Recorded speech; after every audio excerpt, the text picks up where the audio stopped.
me presento otra vez, mi nombre es Viviana Ibarra, vamos a hablar hoy en el programa Más Cerca sobre epilepsia y COVID, así que vamos a empezar con la presentación. Mientras tanto les voy comentando las dudas que surjan, las pueden ir escribiendo en el chat. Así después, al final de la presentación, tratamos de evacuar todas las dudas en forma general. Bien. ¿Ven todos la pantalla?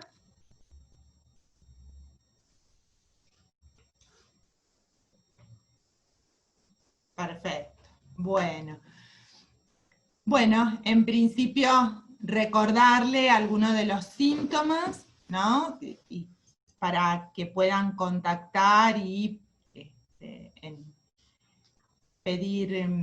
preguntar en estos teléfonos, ¿sí? Si hay fiebre y tos, fiebre y dolor de garganta, o dificultad respiratoria y fiebre, si hay pérdida de olfato, del gusto, dolor de cabeza, son los síntomas que hay que tener alerta. Bueno, y empezamos entonces con el tema de hoy, de epilepsia y COVID, las preguntas que en general se suelen hacer, recordar un poquito sobre el virus, que corresponde a una familia de virus de ARN, que son virus más grandes, que pueden dar diversos tipos de sintomatología, desde un resfrío o síntomas muy leves hasta cuadros muy severos que requieren la internación en terapia, ¿no? Con síndromes respiratorios agudos severos. Y que, bueno, COVID-19 es la enfermedad provocada por este coronavirus, donde los síntomas más frecuentes son los que comentábamos recién, ¿no? Fiebre, tos seca, cansancio, la pérdida del gusto, del olfato, conjuntivitis.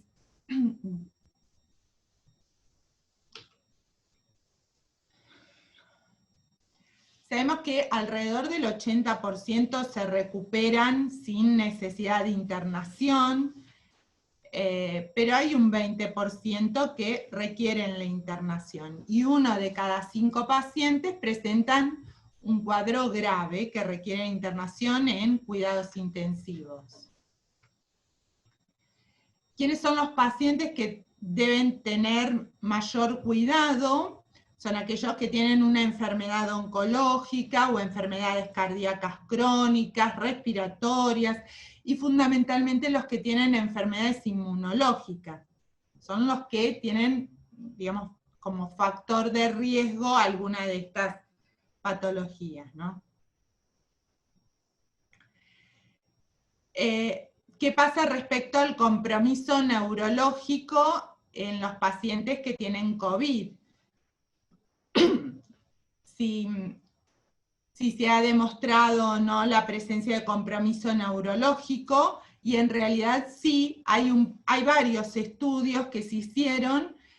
Dentro de ellos, el primero fue un estudio hecho en China, donde de un total de 214 pacientes los dividen en severos y no severos, de acuerdo al requerimiento de cuidados intensivos, y ven que en un 36% sí tienen manifestaciones neurológicas. La mayoría de ellos, el 45.5%, eran pacientes con enfermedad severa, en cuidados intensivos. También lo que encontraron es que en algunos casos la manifestación neurológica fue temprana. ¿Qué pasa con respecto a las convulsiones?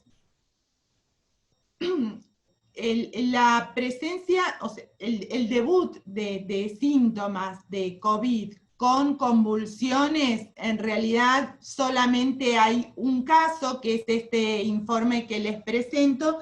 Es una paciente que en realidad tenía tos, tenía antecedentes de tos, de fiebre, y en ese contexto tiene 5 episodios convulsivos. Entonces cuando ingresa por guardia se estudia lo neurológico, pero también lo respiratorio, y ahí se llega a la conclusión de que le hacen el hisopado y se confirma la enfermedad por COVID. Un solo caso. En el resto de los pacientes que se han evaluado, en algunos se vio la presencia de convulsiones, pero en estadios más severos de la enfermedad. ¿Cuáles son los factores de riesgo para convulsiones en COVID-19? Para esto, para establecerlos, es que se hizo otro estudio en diferentes hospitales donde evaluaron la presencia de ACV, traumatismos, shock, falta de oxígeno, sepsis, que es la infección generalizada. Y de estos 108 pacientes, un 47% requirieron asistencia respiratoria. El 27% de esos pacientes tenían factores de riesgo para convulsiones, algún tipo de lesión por falta de oxígeno. Sin embargo, no hubo casos de convulsiones o estatus en etapa inicial del COVID, aún teniendo los factores de riesgo. Entonces, ¿cuáles serían las consideraciones a tener entre epilepsia y COVID? Esto también se evaluó con otro estudio, donde lo que se vio es que no hay una asociación clara entre epilepsia y COVID. Es decir, que los pacientes que tienen antecedentes de epilepsia no significa que tengan un factor de riesgo para COVID, ¿sí? Por lo menos no hay evidencia hasta el momento de que la epilepsia sea un factor de riesgo para COVID. A diferencia de lo que ocurre con aquellos pacientes que tienen algún tipo de tratamiento inmunosupresor, es decir, algún tratamiento que disminuya las defensas de su organismo, como es el caso de los corticoides, ya sea como parte de tratamiento de su epilepsia o por alguna otra enfermedad sobreagregada. Y de nuevo recalcamos que los factores de riesgo para COVID son las enfermedades crónicas que afectan tanto al sistema inmune como enfermedades cardíacas, pulmonares, cáncer, obesidad y diabetes.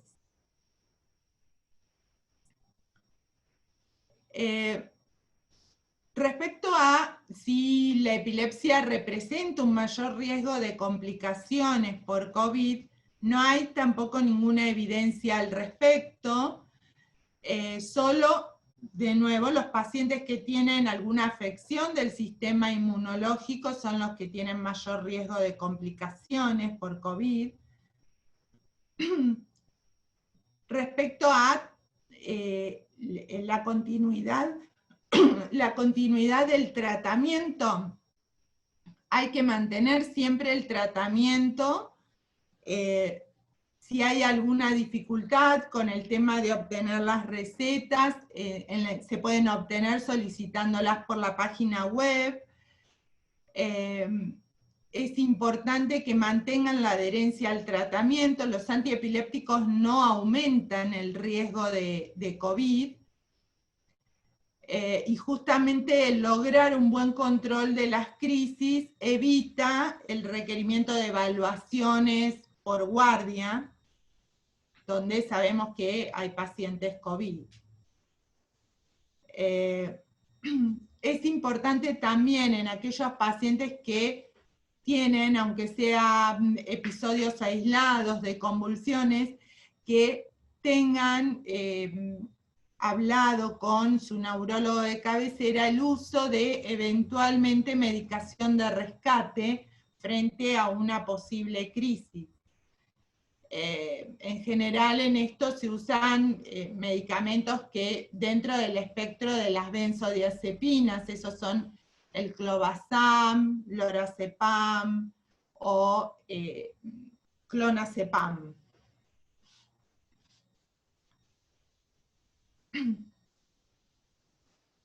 ¿Qué pasa si un paciente con antecedentes de epilepsia se infecta por COVID? No debe suspender el tratamiento, si bien puede haber alguna interacción con la medicación que deban recibir por la infección. Se hacen los ajustes de dosis correspondientes, pero no hay que suspender nunca el tratamiento de base. ¿Cuáles son los cuidados durante la pandemia? En general, los que uno siempre recomienda, ¿no? Se sugiere mantener una rutina que incluya actividad física, habitualmente 30 minutos o 1 hora por día. Mantener horarios de sueño regular. Prever un cuidador suplente en caso de que alguno de los convivientes se enferme. Adherir siempre al tratamiento farmacológico. En general, se recomienda no hacer modificaciones en el tratamiento durante estos tiempos, justamente porque durante el cambio del tratamiento son momentos de mayor susceptibilidad para tener crisis, entonces lo conveniente es no realizarlos en este momento, mantener el tratamiento habitual. Tratar de utilizar las farmacias online o los envíos a domicilio para evitar salir. Y, como ya dijimos, acordar un plan de tratamiento frente a una crisis. ¿Qué es lo que se debe evitar? Los desencadenantes habituales, el insomnio, el estrés, el consumo de alcohol, tratar de no automedicarse, ni el uso de drogas. ¿Y qué hacer frente a una crisis? En este caso, ¿quiénes están al lado del paciente? En el caso de que sea una crisis generalizada, tratar de retirar todos los objetos con los que se pueda golpear, si tiene alguna ropa ajustada, tratar de aflojarla, colocar al paciente de costado para evitar que las secreciones vayan al pulmón. Durante las crisis hay un aumento de la secreción de salivas y secreción respiratoria. No poner nada en la boca, ni tratar de darle durante la crisis medicación por boca. Permanecer al lado del paciente hasta que se recupere y controlar en lo posible el tiempo de duración de las crisis. Si bien siempre parecen que son eternas, es importante estar atentos al tiempo, porque eso va a marcar la necesidad también de llamar a la urgencia o no. Habitualmente las crisis ceden en forma espontánea, no duran habitualmente más de 2 a 3 minutos. Por eso uno sugiere que si tiene una duración mayor a 5 minutos, hay que llamar por guardia, que lo evalúen. Del mismo modo, si durante la crisis tiene golpes en la cabeza, o si posterior al evento no se recupera en forma completa, es decir, continúa confuso o con algún cambio de conducta, o si las crisis ocurren en el agua, ya sea en pileta o en baños. Esos son los parámetros a tener en cuenta. ¿Alguna pregunta? ¿No? Bueno, en términos generales, entonces, remarcar que no es factor, la epilepsia no es factor de riesgo para COVID, que es fundamental que sigan tomando su medicación, adhiriendo al tratamiento, que la medicación no interfiere en los tratamientos antivirales que puedan llegar a requerir en el caso de que se infecten, y que no constituye un factor de riesgo, ¿sí?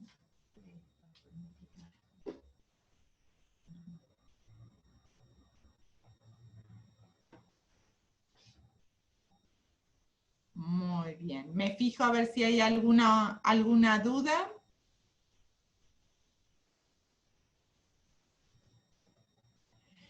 Cuando le sucede a una mujer embarazada, ¿qué se debe hacer? Eso depende si la paciente ya tenía antecedentes de epilepsia o es la primera crisis durante el embarazo. De acuerdo a eso son diferentes los tratamientos. Obviamente uno tiene mayor precaución en estos casos porque en embarazo son más limitados el tipo de tratamientos anticonvulsivos que se pueden hacer.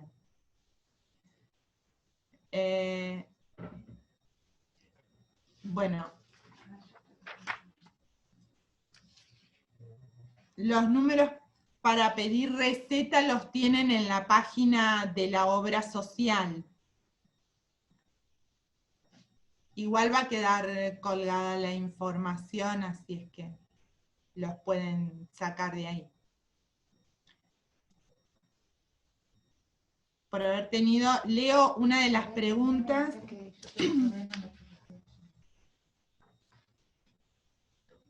Con respecto al consumo de cannabis.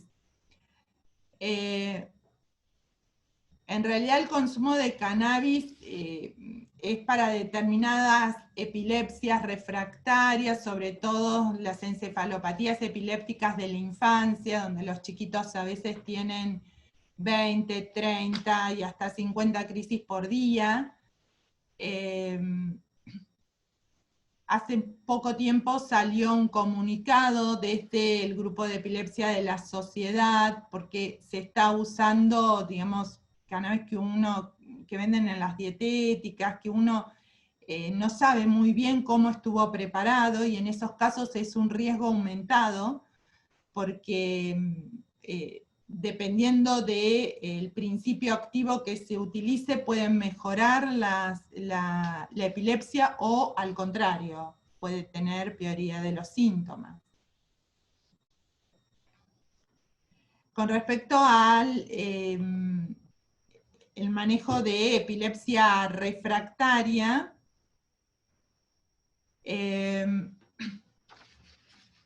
bueno, en ese caso se utilizan varias drogas, debe ser de acuerdo al tipo de epilepsia que tenga, al tipo de crisis, hay que ajustar los tratamientos.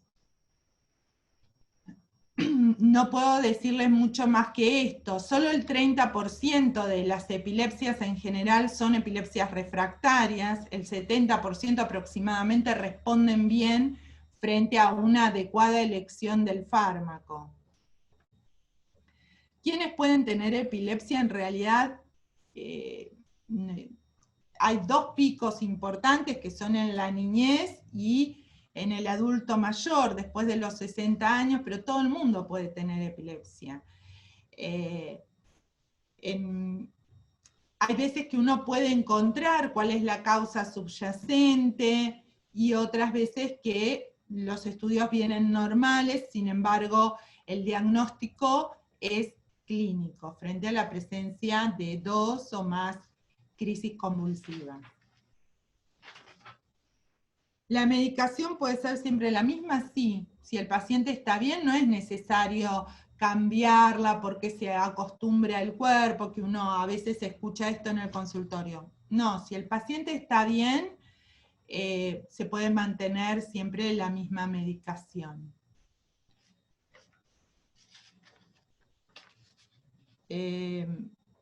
Bueno, esto con respecto a los estudios de control, el electroencefalograma, por ejemplo,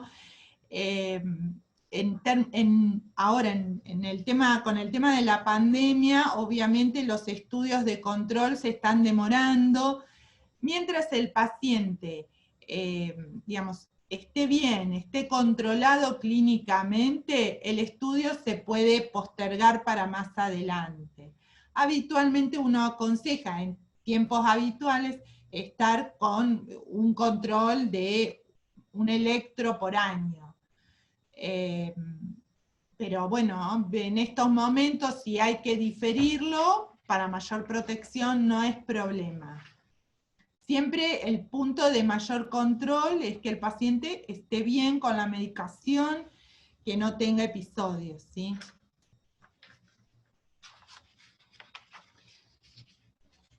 ¿Hasta cuándo se toma la medicación? Y eso depende un poco del tipo de epilepsia, que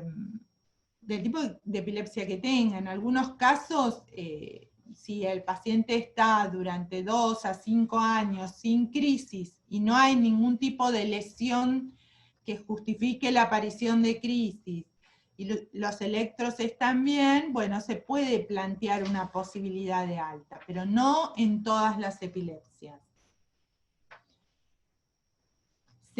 Hay algunas formas de epilepsia en las que las crisis aparecen predominantemente durante el sueño.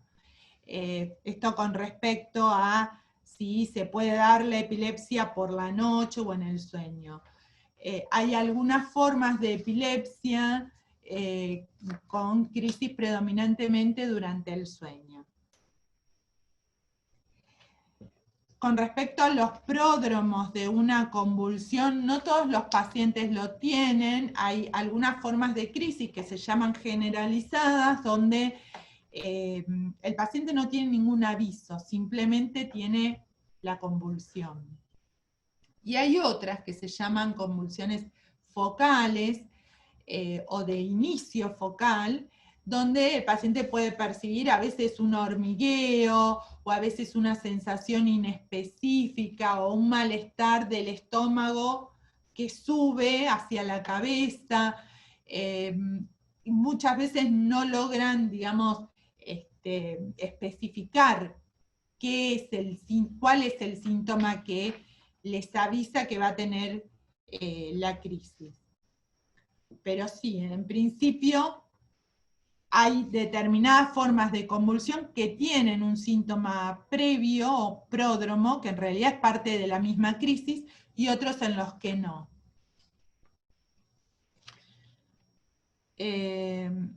Respecto a si una lesión cerebral al momento del nacimiento puede ser predisponente para la aparición de crisis,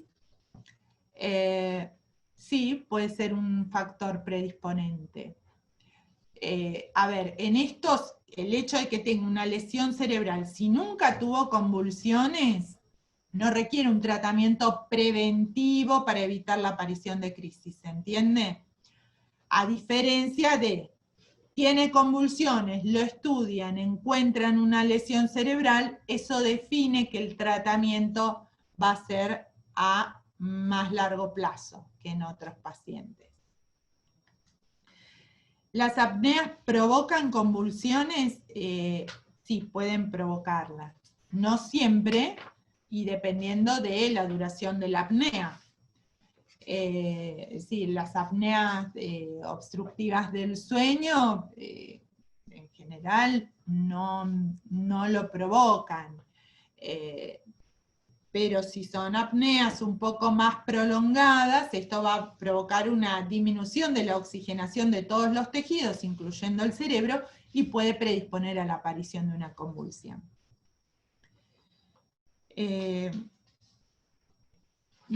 Acá respecto a un chico de 23 años que tiene crisis desde los 8 meses. Si hay una lesión, como es en la pregunta, habitualmente se mantienen los tratamientos a largo plazo. porque esa lesión, que va a seguir estando, si bien está controlada con la medicación, al uno deprivarlo de medicación o suspenderla, es un factor de riesgo para la reaparición de crisis. Entonces, riesgo-beneficio en general se prefiere mantener el tratamiento a largo plazo. Si hay estudios genéticos para epilepsia, sí, pero no para todas. Es decir, que tengan un diagnóstico de epilepsia no quiere decir que se tienen que ir corriendo a hacer un estudio genético. Solo determinadas formas de epilepsia requieren de este estudio. ¿Qué efectos adversos tienen los fármacos? Bueno, dependiendo del tipo de fármacos, en términos generales, siempre la alergia es uno de los síntomas que más cuidados hay que tener. Otros, por ejemplo, el valproico a veces da sobrepeso y se trata de evitar en la mujer joven, porque puede provocar alteraciones endocrinas o hormonales, y porque puede tener efecto adverso sobre un posible embarazo. Esto depende de cada fármaco. En general, los más antiguos, carbamazepina, que es el nombre comercial, el Tegretol es el más conocido, la fenitoína con el comercial más comúnmente conocido es el Epamin, el fenobarbital o luminal. Habitualmente el efecto adverso más común es la sedación. Con respecto a la epilepsia mioclónica juvenil, en general, este tipo de epilepsias suelen responder bien con un solo fármaco y en dosis bajas. Los controles dependen, eso siempre hay que hablarlo con el neurólogo de cabecera, pero a veces se pueden hacer controles cada 4 meses y el paciente está bien clínicamente. Lo que define el tiempo de control es justamente cómo esté el paciente clínicamente. Con respecto al autismo, en realidad en algunos tipos de autismo pueden tener alguna asociación con epilepsia, pero esto no ocurre siempre. En general no se asocian. ¿Qué pasa si se olvidan de tomar una dosis de la medicación? Bueno, hay como mayor propensión a la aparición de crisis. Hay que tratar de no olvidarse la medicación. A veces, y dependiendo de la dosis que estén tomando, un solo olvido, bueno, no pasa nada, pero si esto empieza a ser constante y todos los días se olvidan una dosis, pues entonces el nivel del fármaco en la sangre va a disminuir y eso los predispone a la aparición de crisis nuevamente.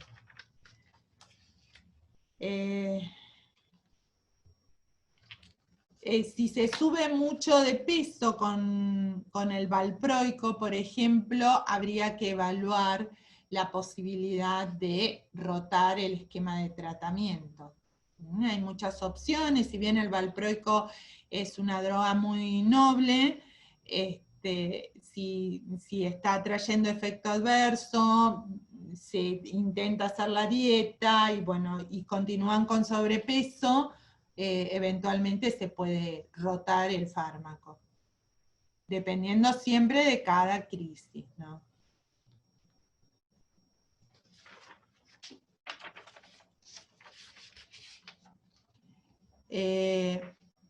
¿Cómo se rota el tratamiento? Bueno, al principio nunca se hace suspensión brusca. Siempre hay que hacer como cabalgar los dos tratamientos, es decir, en la medida en que se agrega un fármaco, después de cierto tiempo, se empieza con el descenso del que se quiere retirar, y siempre va haciendo disminución paulatina del que quiero retirar y ascenso progresivo del que estoy incorporando.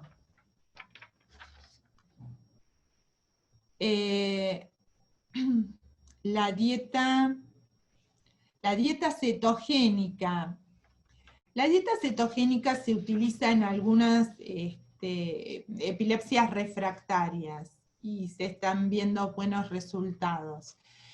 Es una forma no farmacológica que ayuda mucho en determinadas epilepsias refractarias. Dentro de las refractarias, uno siempre evalúa tratamientos obviamente quirúrgicos. Algunas epilepsias tienen posibilidad de tratamiento quirúrgico, o dentro de los no farmacológicos, la dieta cetogénica, el estimulador vagal. Bueno.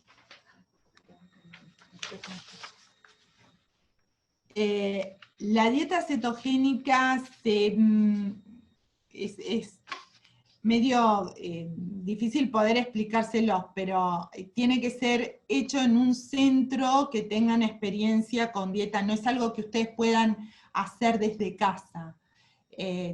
¿Por qué? Porque hay que hacer controles de laboratorio, evitar que nos suban demasiado los triglicéridos, se hace un análisis previo al inicio de la dieta cetogénica, se le dan aumento de hidratos de carbono, de grasas. Esto puede tener una consecuencia, una de ellas es el aumento excesivo del colesterol y demás. Por eso no es algo que ustedes puedan implementar en casa sin un control. Cada determinada cantidad de tiempo hay que hacer análisis de sangre, algunos muy específicos, para ver que no tengan ninguna complicación durante la realización de la dieta. Por eso hay centros que, en el caso de los niños, el Garraham es uno de los centros que tiene más experiencia en el tema, en niños, y el italiano, por ejemplo, tiene experiencia en adultos. Sí hay cirugías para la epilepsia, no para todas. Los pacientes que se evalúan para tratamiento quirúrgico requieren como una evaluación bastante exhaustiva, tratando de limitar el foco, donde se encuentra el foco epiléptico. ¿Por qué? Porque uno siempre intenta, en el caso de que se pueda hacer la cirugía, resecar o sacar la cantidad de tejido que sea necesario, no sacar más ni tampoco menos, porque de eso depende el éxito de la cirugía.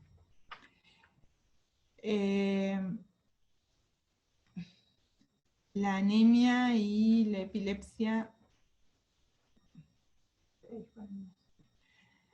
no, la epilepsia no predispone y la anemia tampoco. No son factores de riesgo para COVID.